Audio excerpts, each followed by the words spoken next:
తెలంగాణ అమరుల ఆశయాల సాధన సమితి నుంచి రౌండ్ టేబుల్ నిర్వహిస్తున్న మా సభాధ్యక్షుడు సాయిరామన్నకు, ఇదంతా తెలంగాణ సైన్యం ఉన్నది, సోల్జర్కు సైన్యాధిపతి మా పాషం యాదిరంకులు. ఇప్పటి నుంచి కాదు, ఐక్య కార్యాచరణ కమిటీ కాడికి వెళ్ళి సైన్యాధిపతి తన సమక్షంలో ఈ రౌండ్ టేబుల్ జరుగుతూ ఉన్నది. సరే, చాలా మంది చాలా విషయాలు మాట్లాడిండ్రు, ఇంకా చాలా విషయాలు మాట్లాడతారేమో. నేను జర ఏమనుకోద్దు, నాకు నా సంగతే దొరికే ఉన్నట్టు మాట్లాడే కదా.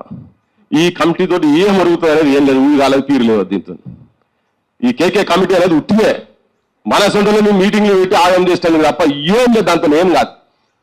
అది రేవంత్ రెడ్డి కూడా తెలిసే చేసిండు, కోదండరామ్ కూడా తెలిసి సంగతి, కేకే అనేటి ఆయనకు కూడా తెలుసు. ఆ కమిటీ చైర్మన్ పెట్టిన ఆయనకు కూడా ఇరికేది అంతా ఉట్టిదే అని చెప్పని. ఇప్పుడు తెలంగాణ బిడ్డలు సావంగా ఓ దిక్కు నరికివేయబడుతున్న సందర్భాలలో కూడా ఆంధ్ర రాజకీయ పార్టీల దగ్గర వాళ్ళ పదవులను కాపాడుకుంటేందుకు వాళ్ళు బూట్లు నాకుంటూ తిరిగిన కొడుకులు ఎలా అధికారంలోకి వచ్చిన తర్వాత వాళ్ళ నుంచి ఉద్యమకారులకు అమరులకు ఏమైనా న్యాయం జరుగుతుందని అంటే మాత్రం అది మన బేహూఫ్తనం. నేనైతే ఉన్నట్టు చెప్తున్నాను. ఇప్పుడు అదే మేనిఫెస్టోలల్లో వీళ్ళు పెట్టిండ్రు 1200 మంది బిడ్డలు చచ్చిపోయారు తెలంగాణ గురించి అని చెప్పని అసెంబ్లీ సాక్షిగా కేసీఆర్ అన్నాడు, రేవంత్ రెడ్డి అన్నాడు. అందరికెరికే జగమెరిగిన సత్యం అది. కేసీఆర్ కేవలం 550 మందిలో 560 మందిలో గుర్తించిండు, మిగతా అందరినీ ఎందుకు గుర్తించలే అని ఇప్పుడున్న మొగాయన చాలా ఇప్పుడున్న ముఖ్యమంత్రి పిసిసి ఉన్నప్పుడు మాట్లాడిండు.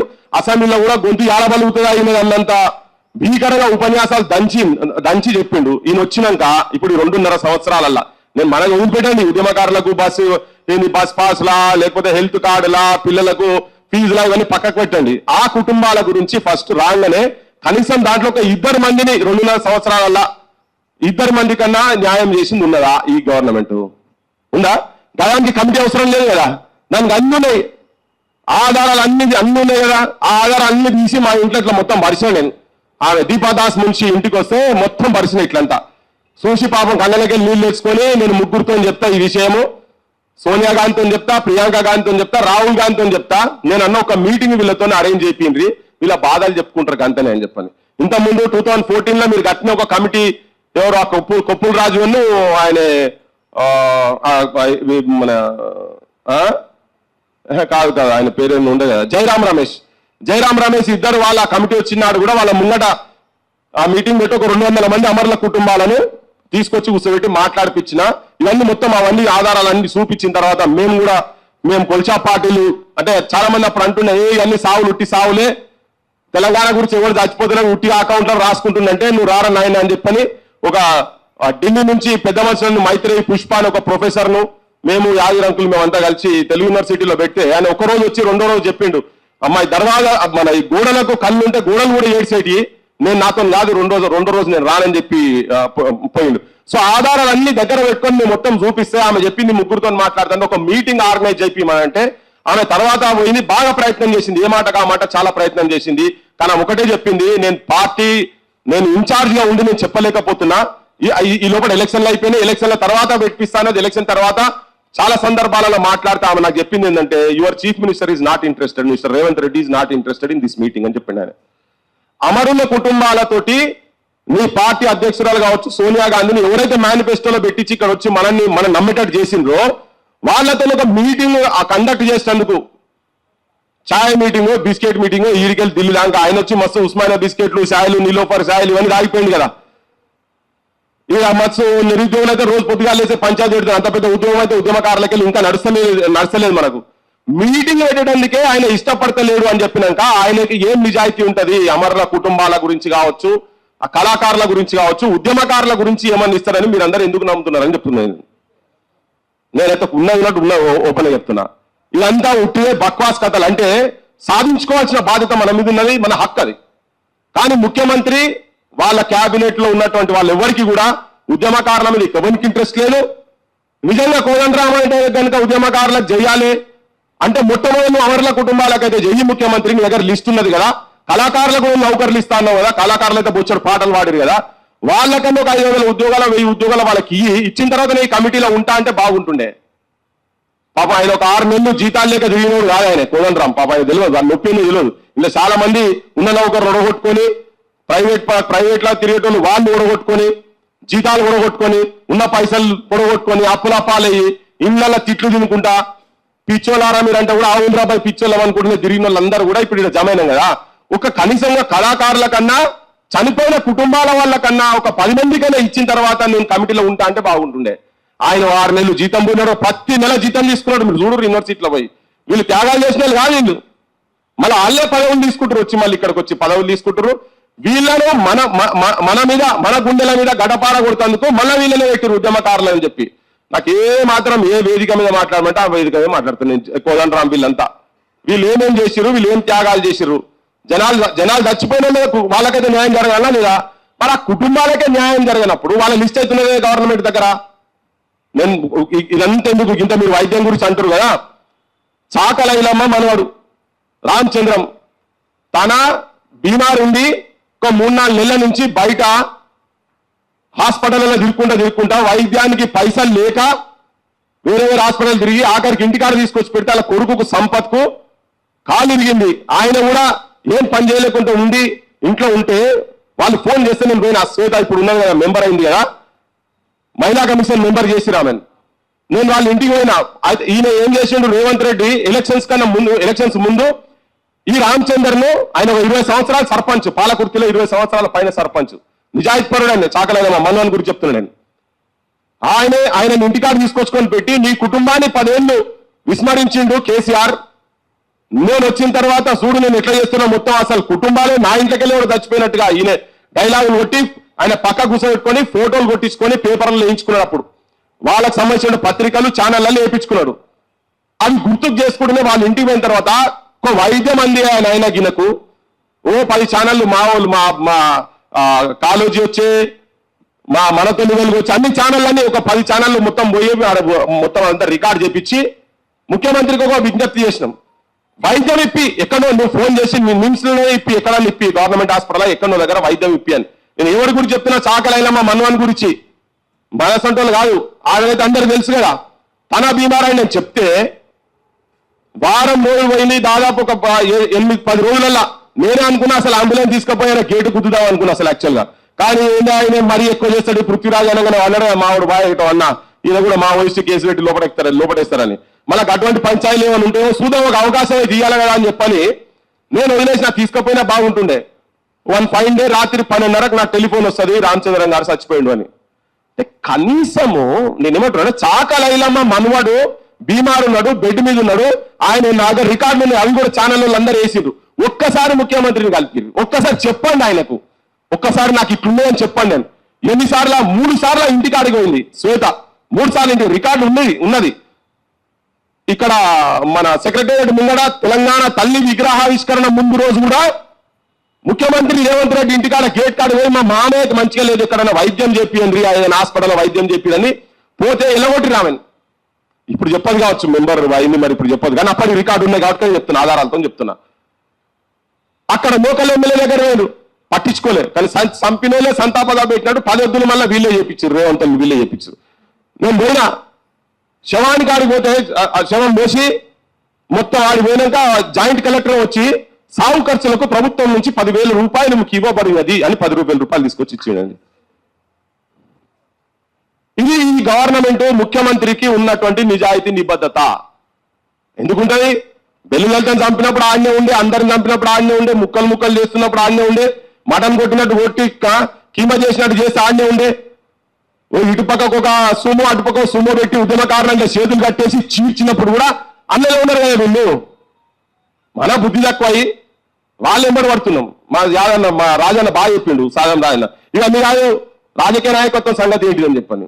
నేనేమంటున్నా అంటే ఇవన్నీ ఉట్టిగా ఈ 2 ఏళ్ళు వీళ్ళు ఉట్టిగానే మనల్ని మత్పరిస్తారు, మనకేదో నిజంగానే వచ్చినట్టు అన్ని అయిపోయినాయి. మొత్తం మనకి పొద్దుగాల బస్ పాస్ వస్తుంది తిరుగుతాం, మనకు మొత్తం కార్డులు వస్తాయి తిరుగుతాం, అవన్నీ ఏమి అన్ని ఉట్టియాయి బక్వాస్ అన్ని. ఆయనే కుల్లా చెప్తున్నాడు కదా. మొన్న అపోలో హాస్పిటల్ కాడికి పోయి ఇనాగ్రేషన్ ఏం చెప్పిండే, నేను ఇంకా 2 సంవత్సరాలు ఉంటా, 1వ హాస్పిటల్ కూడా మీరు ఇనాగ్రేట్ చేయాలి, నేనే దానికి వచ్చి రిబ్బన్ కట్ చేస్తా అన్నాడు. ఇక మీకు నాకు ఇస్తారా వైద్యం ఇస్తారు? చాలా క్లియర్ ఉన్నారు వాళ్ళు. అపోలో 100 హాస్పిటల్ కడితే అంటే కథం పట్టించారు, నియోజకవర్గానికి ఒకటి పెట్టిపిచ్చేస్తాడు, మొత్తం క్షౌరం చేసి పడేస్తారు, మన ఉన్నాయి మొత్తం కథం. అమరుల ఆశయాలు బుంద పెడుతున్నారు, డైరెక్ట్ గా ఓపెన్ గా బుంద పెడుతున్నారు ముఖ్యమంత్రి, రాజకీయ పార్టీ, రాజకీయ వ్యవస్థలు. ఇప్పుడు ఎట్లున్నాయంటే ఇంటికో ఉద్యోగం అన్నాడు, ఇంటికో ఉద్యోగం ఇయ్యలేదు. నిరుద్యోగుల ఆత్మహత్యలకు కూడా కారణమైనటువంటి గత ప్రభుత్వంలో ఇవాళ ఈ నిమిషంలో మనం వీడియో మీటింగ్ పెట్టుకుంటే సరూర్ నగర్ లా నిరుద్యోగుల మీటింగ్ పెట్టే కాడికి ఉన్నది పరిస్థితి. వీళ్ళు 2 లక్షల ఉద్యోగాలని వీళ్ళు అన్నారు, వీళ్ళు ఇచ్చిందా? అన్ని మేనిఫెస్టోలో చాలా పెద్ద పెద్దవి పెట్టిండ్రు. సో నేనేమంటున్నా అంటే ఇవన్నీ ఎందుకు? ఇంకా బాలసుబ్రహ్మణ్యం విగ్రహం పెడుతుంటే నాయన గయానికి ఎందుకురా నాయన నీకు తొందర వచ్చిందని మన మీరు కూడా వచ్చిరు కదంతా, గిరియంకి అరెస్ట్ కూడా చేసిరు కదా మనని. సో ఇక్కడ గిరియంకి ఎందుకురా నాయన గమ్మ అమరుల అమర జ్యోతి ఉన్నది కదా, అమర జ్యోతిని అంతకుముందు నువ్వు చెప్పినావు, నువ్వు రాహుల్ గాంధీని పట్టుకొచ్చి చెప్పినావు, మొత్తం ఇక్కడ అంతా యాలాడుతున్నాయి, అమరుల ఆత్మలు యాలాడుతున్నాయి, దీని ఆవిష్కరణ జరగలేదు, దీని అనాథలక వదిలిపెట్టినావు, వాళ్ళు తొండలు సంసారాలు చేస్తున్నాయి అని చెప్పి మాట్లాడిండు. ఇలా 2.5 సంవత్సరాలు అయింది. ముందర రాజీవ్ గాంధీ విగ్రహం పెట్టిండు కానీ దాన్ని మాత్రం ఆవిష్కరణ చేయలేదు. దానిలో నా 10 కుర్చీలు వేయలే ఇప్పటిదాకా. వేసిందా చూడరు మీరు. ఇప్పుడు గిరికలు పోదామంటే పోదాం. గా ముఖ్యమంత్రితో గాయలతో మనకేవో జరుగుతాయి, మన కార్డులు వస్తాయి, ఇవన్నీ అంటే కాదు. మన యుద్ధం పెద్దది ఉంది అని చెప్పదలుచుకున్నాను. మన యుద్ధం ఇది కాదు, ఇంకా పల్లెల్లో పోవాలి. ఇలా మన విద్యా వ్యవస్థను మొత్తం సర్వనాశనం చేసి పడేస్తాం. తెలంగాణ అస్తిత్వమే ప్రమాదంలో ఉన్నదని చెప్పదలుచుకున్నాను నేను. మన ఆత్మగౌరవాన్ని వంచిస్తున్నారు. అడుగడుగున ఆత్మ వంచన జరుగుతా ఉన్నది. ఇవాళ మన అందశ్రీ అన్నది జయంతి, అంతే కదా? ఇవాళ జయంతి, అందశ్రీ అన్నది జయంతి. ఎన్టీ రామారావు విగ్రహాలు మైత్రివనంలో పెడతారు, ఆలిషాన్ ఫంక్షన్ దావతులు చేసి తట్ట మట్టి పోయలే ఇప్పటిదాకా. ఇప్పుడు బోని ఈ నిమిషం బోని పందులు కుక్కలు ఉంటాయి ఆడ. ఇవాళ చూసిరా, ఆడబెట్టిరా, ఇక అంతే. మళ్ళీ రేపు మళ్ళీ సేమ్ అదే ఉంటుంది, రిపీట్ అట్లే ఉంటుంది. ఏం అదైతే కట్టాలి కదా, కనీసం ఒక 4 రాళ్ళు వేసే పైసలు లేవా? వాళ్ళకు లేదు, వాళ్ళు చెయ్యరు. అది నేను ఉద్యమకారులు కాబట్టి మీకు చెప్పదలుచుకున్నా. బడులు కథం అయిపోతున్నాయి కదా, మీరు కార్డులు ఇస్తున్నారు ఇవని చెప్తున్నారు. మనకి ఉల్టా ఫీజుల రూపంలో కార్పొరేట్ కాలేజీలు కింది దాకా పోయి 23,000 బడులు బంద్ చేస్తా అని ఓపెన్ గా చెప్తున్నాడు. యూనివర్సిటీలలో రిక్రూట్మెంట్ చేస్తారు, యూనివర్సిటీలో రిక్రూట్మెంట్ లేదు, ఉస్మానియా లేదు, కాకతీయ యూనివర్సిటీ లేదు. ఉట్టిగా పీజీ సెంటర్లు తీసుకపోయి యూనివర్సిటీలు చేసి పాడేశారు. చూస్తే పేరుకో యూనివర్సిటీలు, జిల్లాకో యూనివర్సిటీ ఉందని చెప్తున్నారు. మన యుద్ధం ఇంకా ఎక్కువ పెద్దగా ఉన్నది. అమరుల ఆశయ సాధన అంటే ఇది కాదు. మీరు ఇక్కడనే 250 గజాల కాడనే ఉన్నారు. మన ఇంట్లో చదువుకున్న పిల్లగాళ్ళకు నౌకరు వస్తే వాళ్ళే కట్టుకుంటారు. మిమ్మల్ని అందరి మీద అయ్యో మీరు ఏదో గిట్ల చెప్తుండే అని అనుకున్నారు. నేను ఏమంటున్నా అంటే ఉన్నది కూడా చెప్తున్నా. మా అన్న అన్నాడు, అయ్యో 250 గజాలు ఇచ్చుడు కాదు, దాన్ని ఇల్లు కూడా కట్టియాలని చెప్పని. అమ్మయ్య ఇక్కడ నేను ఏమంటున్నా అంటే మంచిది, కరెక్ట్, అందరికీ ఇల్లులో ఉండాలి, కరెక్టే. కానీ ఈ ప్రభుత్వాలతో, ఈ గవర్నమెంట్లతో అది కానిపోని పని చెప్పదలుచుకున్నా నేను. వైద్యం కానిపోని పని. కానీ పరిష్కారం ఏంటి? ఏం లేదు. మళ్ళా ఒక యుద్ధానికి సిద్ధం కావాలి. మన ఆలోచన ఉన్నటువంటి వాళ్ళు అసెంబ్లీలలో, పార్లమెంట్ లో కనుక పోయి కూర్చుంటే దీనికి ఒక బాధ పడతాయని చెప్పదలుచుకున్నా. ఇప్పుడు ఏం చేస్తాడు, మొత్తం కూర్చోబెడతాడు, లిస్టులు తయారు చేసినామంటాడు, అదంటాడు, ఇదంటాడు, నీ పేరునది. అయ్యో నా పేరు లేదు కదా, మరి ఎట్లా అంటే నీ పేరు యాడ్ అయిపోతుంది, నువ్వు మాత్రం ఈ పార్టీకి తిరగాలంటారు. మళ్ళీ కాంగ్రెస్ కండువాలు వేస్తారు, మొత్తం ఓట్లైన దాకా నెక్స్ట్ ఎలక్షన్స్ వరకు తిప్పుతారు. ఈ లోపల సగం మంది చచ్చిపోతారు ఇలా, అంతే కదా? ఇదే వాళ్ళు కాంగ్రెస్ వాళ్ళు ఏమవుతున్నది, ఇదే పని. దీన్ని గమనించండి అంతనే. ఏవాడు చుట్టంగా పక్క కొట్టారు, ఈ కులం ఆ కులం అని పక్క కొట్టారు. వీళ్ళందరూ దోపిడి కులం. వీళ్ళంతా వ్యాపారం చేసేందుకు వచ్చినటువంటి దుర్మార్గుల చేతులల్లా తెలంగాణ ఆత్మలు బందీ అయిపోయి ఉన్నాయి. వీళ్ళతో ఏం కాదు. అందుకే ఊళ్ళ పీరు లేవది అన్నది. ఇంకా నష్టపోతున్నాం. పెండంలోకి పోయి పూల పడే కాడికి వచ్చింది. ఓ 10 మందికి 9 మందికో 10 మందికో ఇచ్చి తెలంగాణ అందరికీ సంతోషపెడతారు అనుకున్నారు. వెళ్ళి నెలకి వెళ్ళి అదే అది కాదు నాయన, మాకు చాలా పెద్ద ఆశయాలు ఉన్నాయి, గిదిని గురించి కాదు, నువ్వు చేసేది ఏందని చెప్పాను. మూగవో గొంతులు, తరమెల్లిపోతున్నది, త్యాగాల స్వరమాగిపోతున్నది. ఆపొద్దు, త్యాగాల స్వరాలు ఆపొద్దు. తరాలు పోయినాయి, ఇప్పుడు 3 తరాలు పోయినాయి మనకు, కానీ త్యాగాల స్వరాలు ఆపొద్దు. ఆ ఆశయాలను గుండెలో పెట్టుకొని పోవాల్సిన అవసరం ఉన్నది. అందుకని ఏంటంటే అందరికన్నా ఎక్కువ బాధ్యత ఉద్యమకారుల మీద ఉన్నది. ఇక ఉన్న వాళ్ళందరూ ఉద్యమకారులే కనుక ఉద్యమకారుల సంఘాలను ప్రాతినిధ్యం వహిస్తున్నటువంటి వాళ్ళు ఉన్నారు కాబట్టి మనము ఈ వీళ్ళు చెప్పేటువంటి ఆశలలో పడి పోవద్దని చెప్పి మీ అందరికీ విజ్ఞప్తి చేసుకున్నాను. అన్ని సంఘాలలోకి విజ్ఞప్తి చేసుకున్నాను వినమ్రంగా. చాలా మంది నాకన్నా పెద్దోళ్ళు ఉన్నారు. మేము మొదటి నుంచి అన్ని చూస్తాం. ఒక ఓపెన్ కాస్ట్ ఆపలేకపోయినాం కదా ఇప్పటిదాకా. తిరిగినాం మేము అదెన్ని తిరిగినాం, తిరిగి సంవత్సరాలు ఏ రాత్రి ఆడమన్నామో తెలియదు, ఏం తిన్నామో తెలియదు, ఎప్పుడు ఎవడొచ్చి ఏం చేస్తాడో తెలియదు. కొంతమంది టెలిఫోన్ చేసేది మీరు ఇప్పుడు ఆడిపోతే మిమ్మల్ని టక్కర కొట్టి చంపుతారట అని, అయినా పోయేది. ఒక్క ఓపెన్ కాస్ట్ ఆగిందా? తెలంగాణ నిజమైన భూమిపుత్రుల చేతుల్లో గత 10 ఏళ్ళు లేదు, ఇప్పుడు లేదు. భవిష్యత్తు ఉండాలా లేదా అని మనసొంటల చేతులలో ఉన్నది. దీని మీద బాగా చర్చలు జరగాలి, దీని మీద బాగా రౌండ్ టేబుల్ జరగాలి, దీని మీద జనానికి కింది దాకా తీసుకుపోగలగాలి. తెలంగాణ ఒక్కసారి బగ్గుమనాలా లేదా? అరే మన ఆత్మగౌరవం మీద దెబ్బతీసే స్థాయిలో విగ్రహాల కాడికెళ్ళి పెడుతుంటే ఇంకా తెలంగాణ ఉడకాలి ఎక్కడికక్కడ. కానీ నాయకత్వం కూడా లేదు తెలంగాణకి. ఇది కూడా నేను చెప్పదలుచుకున్నా. నేను అందరి రాజకీయ నాయకుల చుట్టూ తిరుగుతారు. ఇప్పుడు స్టార్ట్ అయింది. ఎంత అవమానాలు, ఎంత ఘోరంగా, ఎంత ఇన్సల్టింగ్ గా మాట్లాడుతున్నారు ఒక్కొక్కరిని. ఇక్కడనే ఇదే ప్రెస్ క్లబ్ లో ఇక్కడ మాట్లాడిన అమరవీరుని భార్యను పట్టుకొని వాడు జనసేన పార్టీ వాడు, తిరుపతి సంబంధించిన వాడు ఎంత ఘోరంగా హీనంగా నీచంగా మాట్లాడిండు. ఇప్పుడు ఉద్యమకారులకు సంబంధించిన అంశాలు వేరే ఛానల్ చూపిస్తాయా? ఇప్పుడు వీళ్ళిద్దరిని ఇంకో 10 ఛానల్ చూపిస్తాయి, వీళ్ళ దగ్గరికి ఫీడ్ తీసుకొని చూపిస్తాయి. మెయిన్ స్ట్రీమ్ ఛానల్ చూపిస్తాయా? చూపియాయి, ఏడు చూపియాయి. అనగా వెలుగుమడ్డలో ఇల్లు కూడా చూపియలే, నిజాలు చూపియలే. ఇవన్నీ ఎందుకు? నిజాలు చూపియలే కదా. గంట ఘోరంగా 1000 ఇల్లు వాళ్ళు లిస్ట్ అయితే మొత్తం 1000, 110 లిస్ట్ అయితే లిస్ట్, రెడీమేడ్ లిస్ట్. గవర్నమెంట్ వాళ్ళు అంటున్నారు మా దగ్గర లిస్ట్ లేదు. మనకి లిస్ట్ లేని ఎందుకు కొడుతున్నావు? ఫస్ట్ ఎవరెవరికి కొడుతున్నావు, ఎందుకు కొడుతున్నావు ఉండాలనా? తెలంగాణ మొత్తము దమనకాండ అయిపోయింది. తెలంగాణను సర్వనాశనం చేసి పడేసారు మొత్తం తెలంగాణను. అందుకని రాజకీయ నాయకత్వానికి మార్పు జరగాల్సిన అవసరం ఉంది. నిజాయితీగా, నిజాన్ని నిర్మోహమాటంగా, నిర్భయంగా ఛాతి తనాయించి మాట్లాడేటువంటి యువతరం ప్రతి పల్లెల్లో కదలాలే. దీంతోనే తెలంగాణకి ఏమన్నా ఉపకారం జరుగుతుంది. లేకపోతే ఇప్పుడు 69లో చనిపోయినటువంటి కుటుంబాలకు ఏమైనా ఆదరణ దొరికిందా?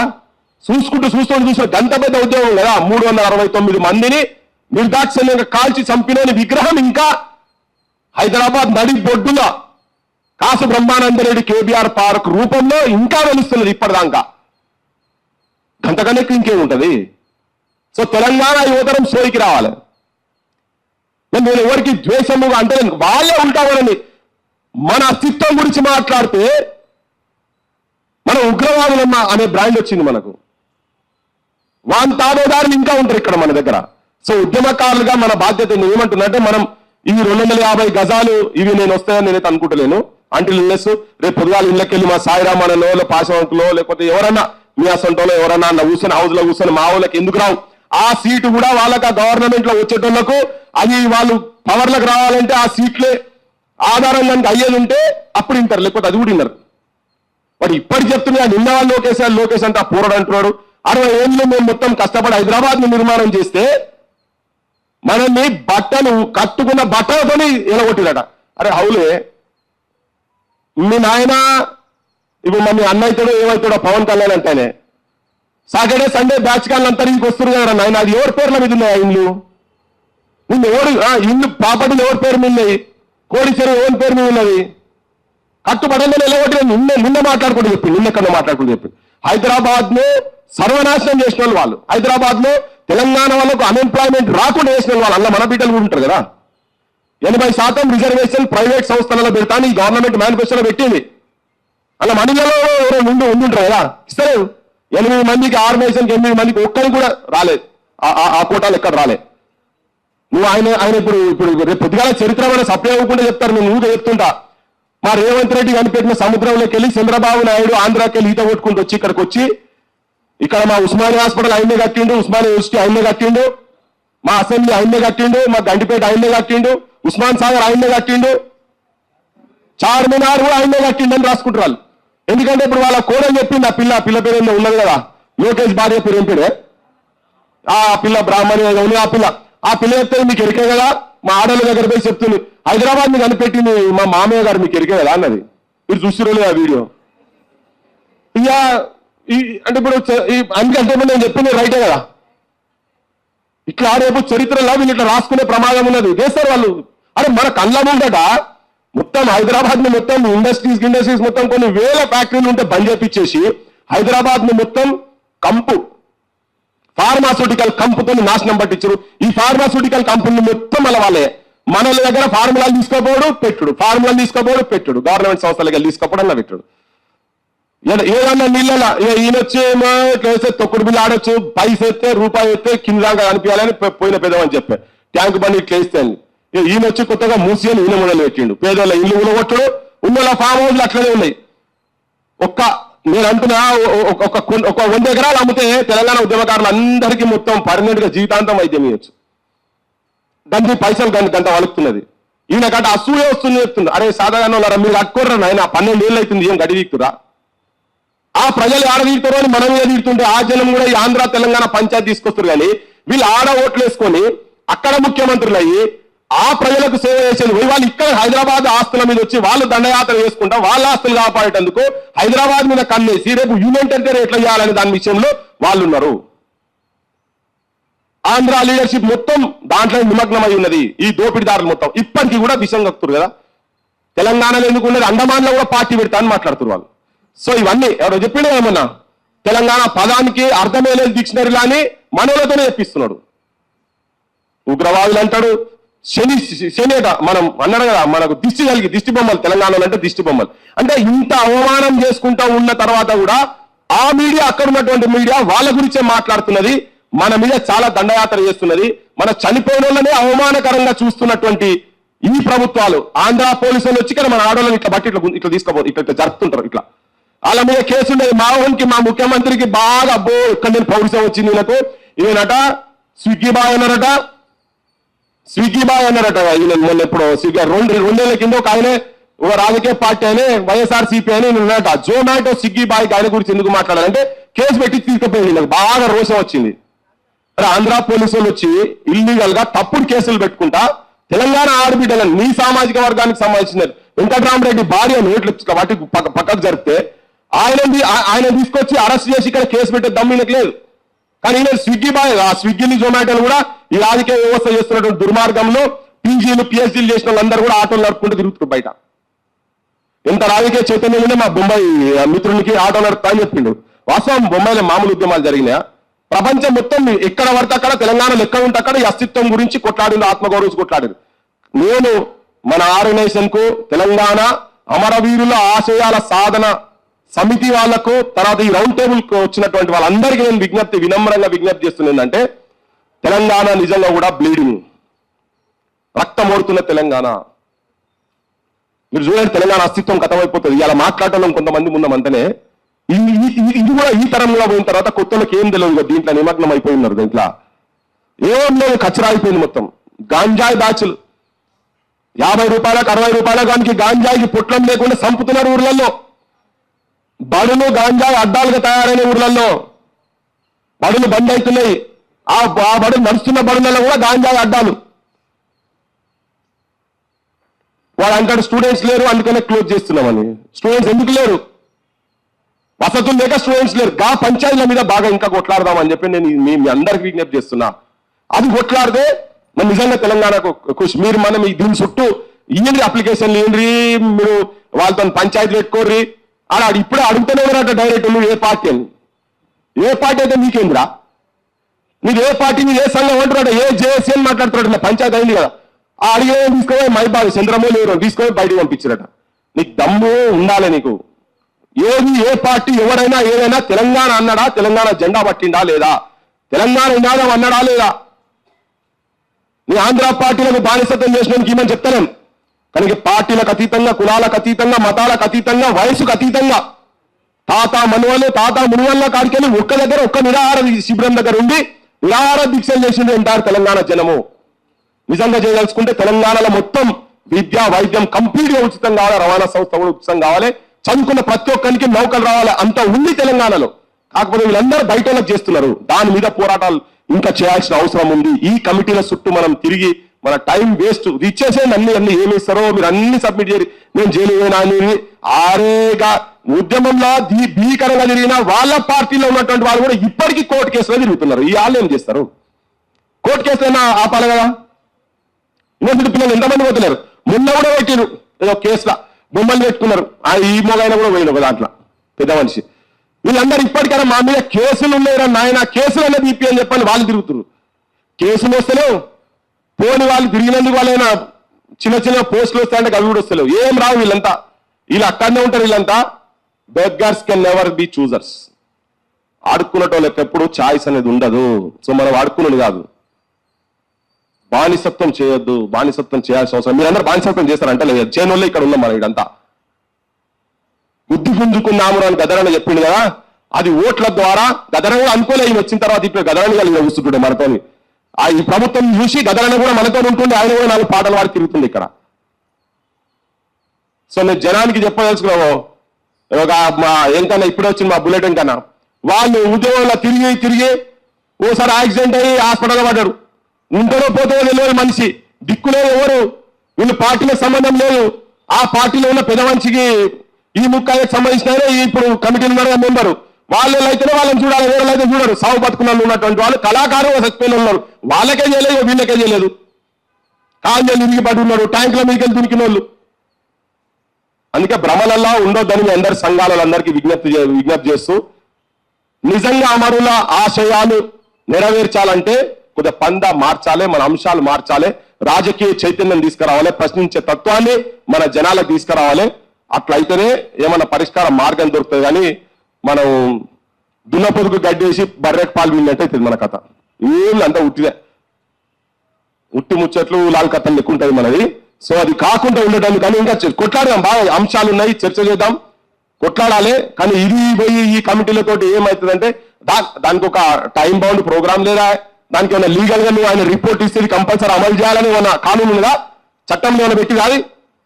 ఉట్టిదే కాగితం. మనలందరూ పోయి ఇప్పుడు రాగానే మా అక్క చెప్పింది నువ్వు ఆయనకు ఇయ్యాలి ఈయనకు ఇయ్యాలి, ఏమి ఇచ్చేది ఏముండదు ఆడ. ఉట్టిదే అంతా, ఆడంతా ఉట్టిదే చెప్తున్నారా. వాళ్ళు బై డిజైన్ మనల్ని ఆగం చేయదలుచుకున్నారు అంతనే. సో 69 న్యాయం జరగలే, సాయుధ పోరాటంలో తిరిగినటువంటి ఆ కుటుంబాలకు కూడా న్యాయం జరగలే.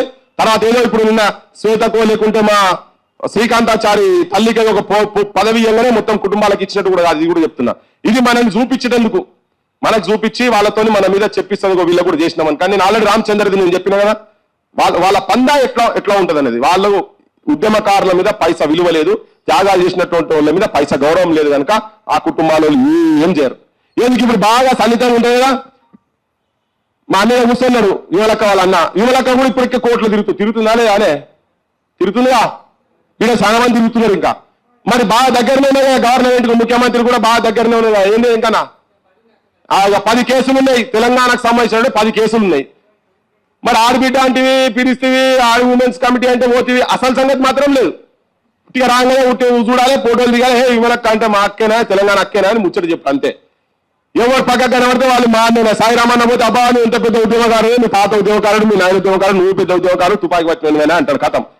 ఇవన్నీ బక్వాస్ మాటలు. ఈ రాజకీయ వ్యవస్థ మనని ఆగం చేసేందుకు చేస్తున్నది. ఇంకో పోరాటం కొద్దిగా డిఫరెంట్ వేలో తీసుకుపోవాలని మీ అందరికీ విజ్ఞప్తి చేస్తూ, సాయిరామన్న టైం జర ఎక్కువ తీసుకున్నా కానీ ఉన్నది చెప్పిన అసెంబ్లీలో మాట్లాడతా. ఎస్, అసెంబ్లీలకు పోవాలి. నాకు ఇంతకుముందు ఎప్పుడు లేకుండా ఇళ్ళకెళ్ళి ఒక 4 పోయేలా కూర్చోవాలి. రావాలనే పొద్దుగాల ఉద్యమకారులకు వెళ్ళి కూడా ప్రాతినిధ్యం వహించి అన్న పోయి కూర్చోవాలి. చట్టాలు చేసే చట్ట సభలు, the temple of democracy, parliament లో అసెంబ్లీలకు పోయి ఆడ మాట్లాడాలి, మన గలాన్ని నింపాలి, నిజమైన తెలంగాణ గలాన్ని. ఇవాళ ఇప్పుడు ఏంటి పోయి కూలగొడతాం, తెల్లారిపోతే కేసులు పెడతారు, మావోయిస్ట్ అంటారు, ఊపా అంటారు, టైం వేస్ట్ అవుతుంది. అలా మన దగ్గర దమ్ములేక కాదు, ఎన్టీ రామారావు విగ్రహాలు కూలగొట్టే దమ్ములేక కాదు, లేదు 369 మందిని కిరాతకంగా చంపినటువంటి కాసు బ్రహ్మానందరెడ్డి విగ్రహాలు కూలగొడుతుంది మన దగ్గర దమ్ములేక కాదు. ఏమైతే ఒక బ్యాచ్ పోతుంది, ఇంకో బ్యాచ్ పోతుంది. కానీ అది ఎంత ప్రమాదంగా ఉన్నదంటే వాస్తవం ఏమైనా మాట్లాడితే కూడా దాన్ని కూడా ఇంకో తీరుగా తీసుకోపోయి పెట్టి, ఏం సంబంధం లేని అంశాలలో కూడా తీసుకొని పోయి పెట్టి, వాళ్ళు ఒక్కొక్కరు ఆఫీసులో, చంద్రబాబు నాయుడు ఆఫీసులో 500 మంది పనిచేస్తున్నారు. ఒక్కరు కాదు, ఇద్దరు కాదు, 500 మంది మీడియా వాళ్ళు. అంటే సోషల్ మీడియాలో ఇప్పుడు మా శంకరనే ఈయన ఆంధ్రలో పుట్టి ఆంధ్రలో పెరిగి ఇక్కడికి వచ్చిందని చిత్రీకరించాలంటే వాళ్ళు ఒక వారం రోజులు చేసి పడేస్తారు, ఉట్టిగా చేస్తారు. అవి అట్లా టీంలో వైఎస్ఆర్సీపీలో కావచ్చు, పవన్ కళ్యాణ్ కావచ్చు, మన దగ్గర ఉన్న రాజకీయ పార్టీలు కూడా రేవంత్ వీళ్ళందరూ కూడా నడుస్తున్నాయి. సో అందుకని ఏంటంటే రాజకీయ చైతన్యం తెలంగాణ ప్రజలకు వచ్చేదాకా మనం ఫైట్ చేయాల్సిన అవసరం ఉందని చెప్పి మీ అందరికీ విజ్ఞప్తి చేస్తూ థ్యాంక్ యూ సో మచ్. ఈ రోజు అయితే ఓపెన్ కాస్ట్లను తెలంగాణ ఆప్తామో ఆ రోజు తెలంగాణ వచ్చినట్టు. ఆ రోజు ఇట్ ఇస్ బిగినింగ్. తెలంగాణ భూమి పుండైతున్నది. ఫార్మా కంపెనీలు మొత్తం కథం పట్టియాలి. ఏం అడిగేయలేదు దాంట్లో. ఫార్మా కంపెనీలతో మొత్తం విషపు నీళ్లు, విషం, ఇంటింటికి క్యాన్సర్. ఈ మొత్తం బయట రాష్ట్రాలకు వెళ్ళి వచ్చి ఇక్కడ ఏ కిరాణా షాపులకు దొంగమాలం తురుకొడుకులు మార్వాడి ఉద్యమం గురించి చెప్పినాం కదా. దొంగమాలంతా ఎక్కడ పోయే దొంగమాలు, మన గుణేదంతా గడ్డి ఉట్టిదే. అవన్నీ తీసి రోగాలు వచ్చి క్యాన్సర్ రోగాలు వస్తున్నాయి. ఇంటింటికి క్యాన్సర్ రోగాలు ఉన్నాయి. తెలియకుండా ఎప్పుడు వస్తాయి, ఎప్పుడు వీక్తామో తెలియదు. దాని గురించి మాట్లాడేందుకు మీటింగ్ పెడదామంటే పర్మిషన్ లేవు. పోలీసులు వచ్చి నిలబడుతున్నారు బయట. మీటింగ్ పెట్టే పరిస్థితి ఉన్నది.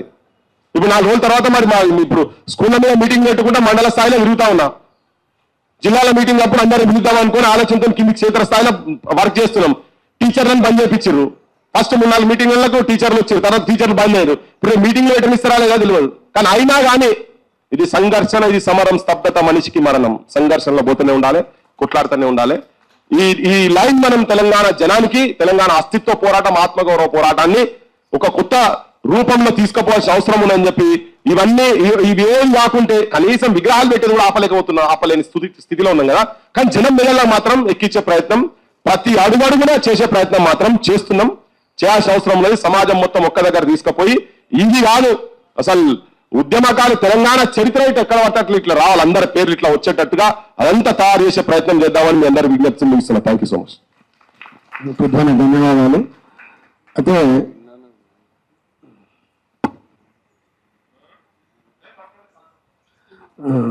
ఇప్పుడు ఒక్క నిమిషం చెప్తా పాటు ఎందుకు అసలు తుపాకీలోనే కథం పట్టించారు. మరి మన దగ్గర నకిలీ తుపాకీ కూడా నువ్వు తెలియదు. అసలు తుపాకీలోనైతే ఏకేలు బీకేలు పట్టుకున్న వాళ్ళందరినీ కూడా పట్టిరి, డంపులు పట్టిరి, అన్ని తీసుకొచ్చిరి, అందరిని తీసుకొచ్చి కాల్చడానికి కాల్చిరి, తీసుకొచ్చి మీ దగ్గర పెట్టుకున్నారు. కానీ ఏం సంబంధం లేని ఏదో ఒక ఆవేశంగా మాట్లాడిరనే నెపంతో తీసుకొచ్చి ఇప్పటిదాకా ఇంకా అలా పెట్టి ఆయనకు పాపం బ్యాక్ ప్రాబ్లం ఉన్నది, స్పైనల్ కార్డ్ ప్రాబ్లం ఉన్నది, ఓ చెయ్యలేదు, ప్రజా పోరాటాల్లో చెయ్యలేదు. అదే ఇక మనకన్నీ కాళ్ళకు కూడా తెలుసు కదా. అందులో స్కామ్లు ఏమున్నాయని చెప్పి ఏం చెప్పలే కదా. ఇది అన్యాయం అసలు. యాక్చువల్గా తన నిరోధులలో పెట్టుడు కూడా అన్యాయమే. అది కూడా ఆలోచించాలి. నేను ఒక్కటే అడుగుతా, రేవంత్ రెడ్డి అనుకుంటే ఉంటాడా? ఈయన నన్ను ఉంటాడా? ఒకవేళ రేవంత్ రెడ్డికే తనని బయటికి తీసుకురావాలని ఉన్నది అనుకో, ఉంటాడా అన్ని రోజులు? నేను చెప్తున్నా బరాబర్. ఎందుకు మాట్లాడితే ఉంటారా? ఉండదు కదా.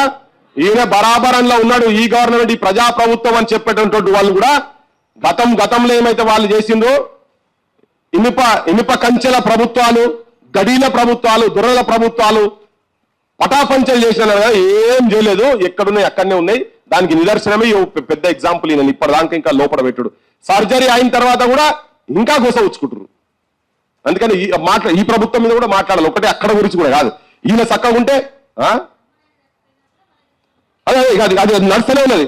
కానీ ఇప్పుడు తీర్మానం అయితే అందరు తీర్మానాలు దాని మీద చేస్తున్నారు కదా. ఇది పెద్ద జోక్. ఇది ఆయన ఇప్పటిదాకా పెట్టుడే పెద్ద హాస్యాస్పదం. అది